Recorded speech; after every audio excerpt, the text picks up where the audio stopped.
नमस्कार मित्रांनो, जिल्हा न्यायालय पदभरती 2023-24 संदर्भातली अतिशय महत्त्वाची अपडेट आपल्या हाती आलेली आहे। त्यामुळे टेलिग्रामचं चॅनल असो किंवा मग आपलं यूट्यूबचं कमेंट्स बॉक्स असो किंवा मग पर्सनली असो, आपल्या सर्व बाजूनी आपल्याला उमेदवारांकडून हे विचारणा होत होती की जे लिपिकची पदची प्रक्रिया जी थांबलेली आहे, जे ज्युनियर क्लर्कची जी प्रक्रिया थांबलेली आहे त्याचं शेड्यूल कधी पडणार आहे किंवा मग त्या संदर्भातली जी प्रोसेस आहे ती प्रोसेस कशा प्रकारे किंवा कधी पुढे जाणार आहे। तर या संदर्भातली अजून कोणतीच अपडेट जे आहे ते हे आपल्या हाती आलेली नाहीये। त्यामुळे शेड्यूल संदर्भात अजूनही डिस्ट्रिक्ट कोर्ट किंवा मग हायकोर्ट कडून कोणतेच डायरेक्शन देण्यात आलेले नाहीये, परंतु या संदर्भातली अतिशय एक महत्त्वाची अपडेट जी आहे ही आपल्यापर्यंत आलेली आहे। जी 2018ची रिक्रुटमेंट होती त्याचं हायकोर्टामध्ये जे आहेत हे हायकोर्टामध्ये पूर्ण काही उमेदवारांना ऑर्डर न दिल्यामुळे हायकोर्टामध्ये पिटिशन दाखल करण्यात आली होती। नोव्हेंबर 2021 मध्ये ही पिटिशन दाखल केल्यानंतर 2 वर्ष जे आहेत हे हायकोर्टामध्ये त्याचं सर्व प्रक्रिया चालली, परंतु हायकोर्टामध्ये जे आहेत हे जानेवारी 2024 मध्ये त्याचं हायकोर्टाने तो मॅटर डिस्पोज केला आणि डिस्पोज केल्यानंतर मग काही उमेदवारांनी सुप्रीम कोर्टामध्ये अपील केली होती, परंतु 2018च्या रिक्रुटमेंट मधल्या जे उमेदवारांनी सुप्रीम कोर्टमध्ये याचिका दाखल केली होती तर त्यामध्ये सुद्धा आपले जे भारताचे सरन्यायाधीश DY चंद्रचूड साहेब जे आहेत यांच्याकडनं ते सुप्रीम कोर्टामध्ये सुद्धा याचिका फेटाळण्यात आली। त्यामुळे त्या प्रक्रियेसंदर्भातली सर्व प्रक्रिया थांबूनच नंतर जे मधामध्ये स्टे आला होता त्याच्यानंतर ते स्टे उठल्यानंतर सर्व प्रोसेस ही पुढे गेली होती। परंतु आज घडीला जे आहेत हे पुन्हा जे रिव्ह्यू पिटिशन जे आहेत तर 2018च्या काही उमेदवारांनी रिव्ह्यू पिटिशन दाखल केली असं समजलं आहे। त्यामुळं सदर प्रक्रियेवर अनेक उमेदवारांच्या शंका निर्माण झाल्या आहे की या भरती संदर्भात आता हे स्टे येणार का किंवा मग शेड्यूल पडणार नाही का किंवा मग स्किल टेस्ट होणार नाही का। तर या संदर्भातली आपण अतिशय महत्त्वाची माहिती आपण घेऊन आलो आहे। त्यामुळे मी ॲडव्होकेट गोपाल चव्हाण स्वागत करतो तुमचं लीगल वन या आपल्या युट्यूब चॅनलवर। तुम्ही जर या युट्यूब चॅनलवर जर नवीन असाल तर अशाच कायद्याच्या आणि फायद्याच्या गोष्टी जाणून घेण्यासाठी तुम्ही आपल्या चॅनलला सबस्क्राईब करू शकता। या व्हिडिओची माहिती अतिशय महत्त्वाची आहे, त्यामुळे या व्हिडिओला शेवटपर्यंत बघा। शेवटपर्यंत बघितल्यानंतर या व्हिडिओची माहिती तुम्हाला महत्त्वाची वाटली असेल तर या व्हिडिओला लाईक करा आणि असेच जे जिल्हा न्यायालय पदभरतीमध्ये लिपिक पदासाठी उमेदवारांनी अप्लाय केलं असेल तर त्या उमेदवारांपर्यंत या व्हिडिओला तुम्ही शेअर करू शकता। आता जाणून घेऊया की जे 2018ची भरती आहे त्या संदर्भातलं काय अपडेट आहे किंवा त्या संदर्भात काय झालं होतं नेमकं। मग जिल्हा न्यायालय पदभरती 2018 मधील उमेदवारांनी ज्यांना ऑर्डर मिळालं नाही त्यांच्या सोबत काय घडलं आणि नेमकं या पिटिशनचं आउटपुट काय निघाला आणि त्याचा इम्पॅक्ट आपल्या या 2024च्या जिल्हा न्यायालय पदभरतीवर कशा प्रकारे पडू शकतो किंवा पडणार किंवा नाही या संदर्भातली सविस्तर माहिती आपण आजच्या व्हिडिओमध्ये पाहणार आहे।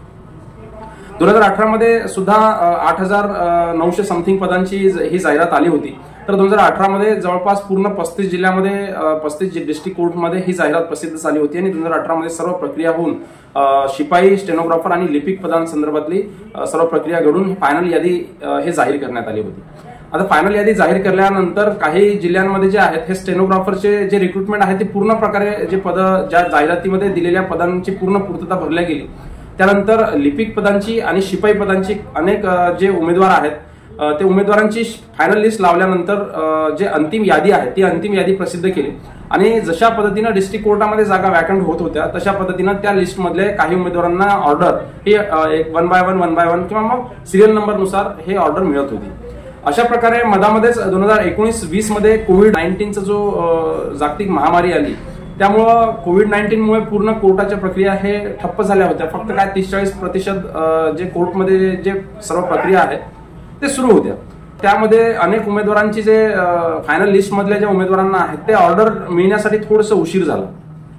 त्यामुळे कोर्टातल्या सर्व प्रक्रिया ज्या आहेत हे थांबल्या होत्या, जसं की त्याच्यामध्ये प्रमोशन खूप मोठ्या प्रमाणामध्ये होते ते थांबले होते। त्यानंतर अनेक जे कर्मचारी आहेत कोर्टातले कर्मचारी त्यांचे रिटायरमेंट सुद्धा थांबले होते। त्यामुळं ज्या प्रमाणामध्ये किंवा ज्या अंदाजानुसार हे जाहिरात काढली होती 2018ची तर त्या अंदाजानुसार हे जिल्हा न्यायालयातील जे पद आहेत ते रिक्त झाले नाही। त्यामुळं माननीय डिस्ट्रिक्ट कोर्टाने आणि माननीय उच्च न्यायालय मुंबई यांच्याद्वारे 1 वर्षाचं एक्सटेन्शन देण्यात आलं, जे की नोव्हेंबर 2020 ते 2021 पर्यंत होतं।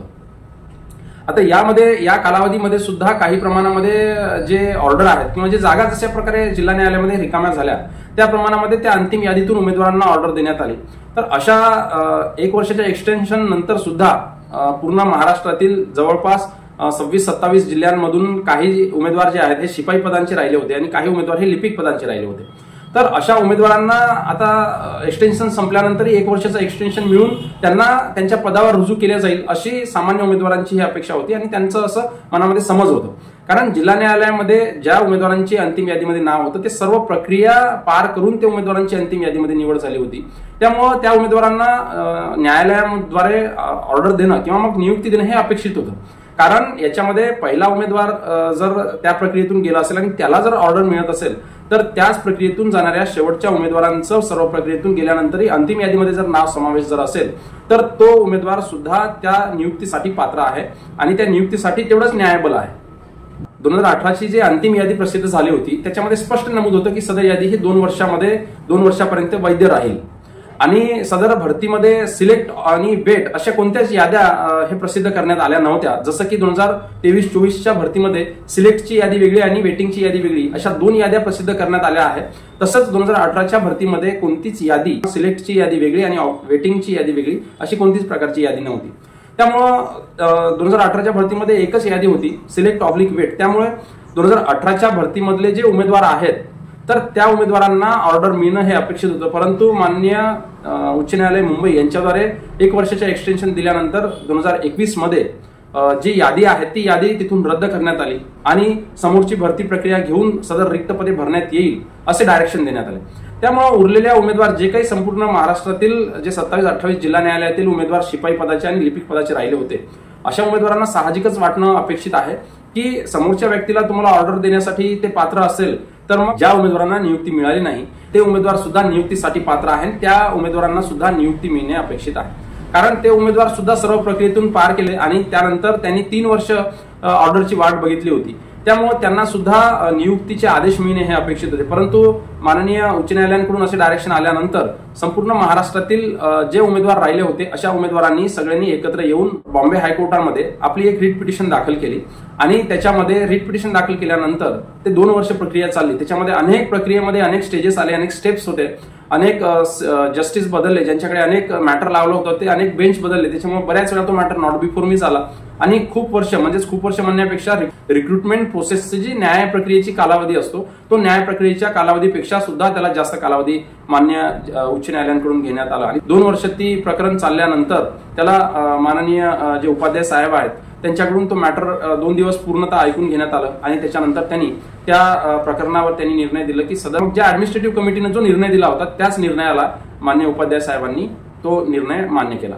त्यानंतर मग जेव्हा हायकोर्टाकडून तो मॅटर डिस्पोज करण्यात आला त्याच्यानंतर त्यांच्या निर्णयाला हे अपील करण्यासाठी आणि चॅलेंज करण्यासाठी काही उमेदवारांनी सुप्रीम कोर्ट ऑफ इंडिया म्हणजेच दिल्ली येथे PIL दाखल केली आणि त्याच्या अंतर्गत सुद्धा पहिल्या हिअरिंगमध्येच मॅटरला जे आहेत हे नवीन रिक्रुटमेंटला स्टे मिळालं होतं. त्याच्यानंतर मग पुन्हा दुसऱ्या हिअरिंगमध्ये आपले जे भारताचे CJI आहेत DY चंद्रचूड साहेब यांच्याकडून तो मॅटर फेटाळण्यात आला. मग आज घडलेली जी भरती प्रक्रिया थांबली आहे त्याच्यावर पुन्हा जे आता ते प्रकरण फेटाळलं होतं परंतु काही उमेदवारांनी मिळून सुद्धा आज घडीला हायकोर्ट आणि सुप्रीम कोर्टाकडे ते रिव्ह्यू पिटिशन दाखल केली आहे.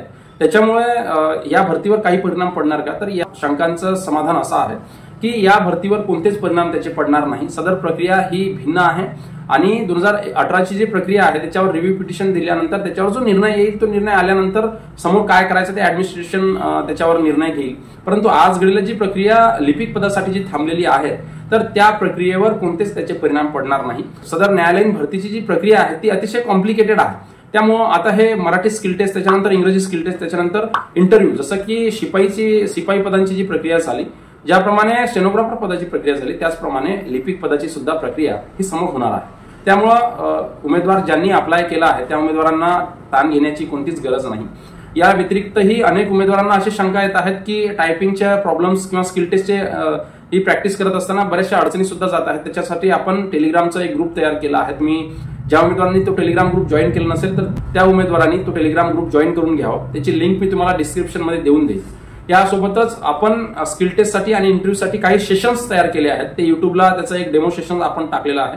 ते तुम्ही टेलिग्रामला तुम्हाला ते सेशन जर जॉईन करायचे असेल तर ते तुम्ही सेशन सुद्धा जॉईन करू शकता.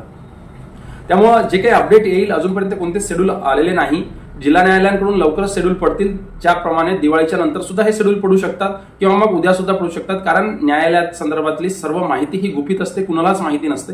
एक अंदाज अनेक लोकांकडून हे बांधण्यात येतो, परंतु इव्हन डिस्ट्रिक्ट कोर्टाच्या कर्मचाऱ्यांना सुद्धा याची कोणतीच माहिती नसते, कारण हे सगळ्या गोष्टी हे गुपित असतात. त्यामुळं समोरच्या शेड्यूल संदर्भातली जी काही अपडेट आहे, तर त्या अपडेट संदर्भातली काही माहिती आली तर आपण आपल्या टेलिग्राम ग्रुपला तुम्हाला सर्वात आधी आपण ते कळवू.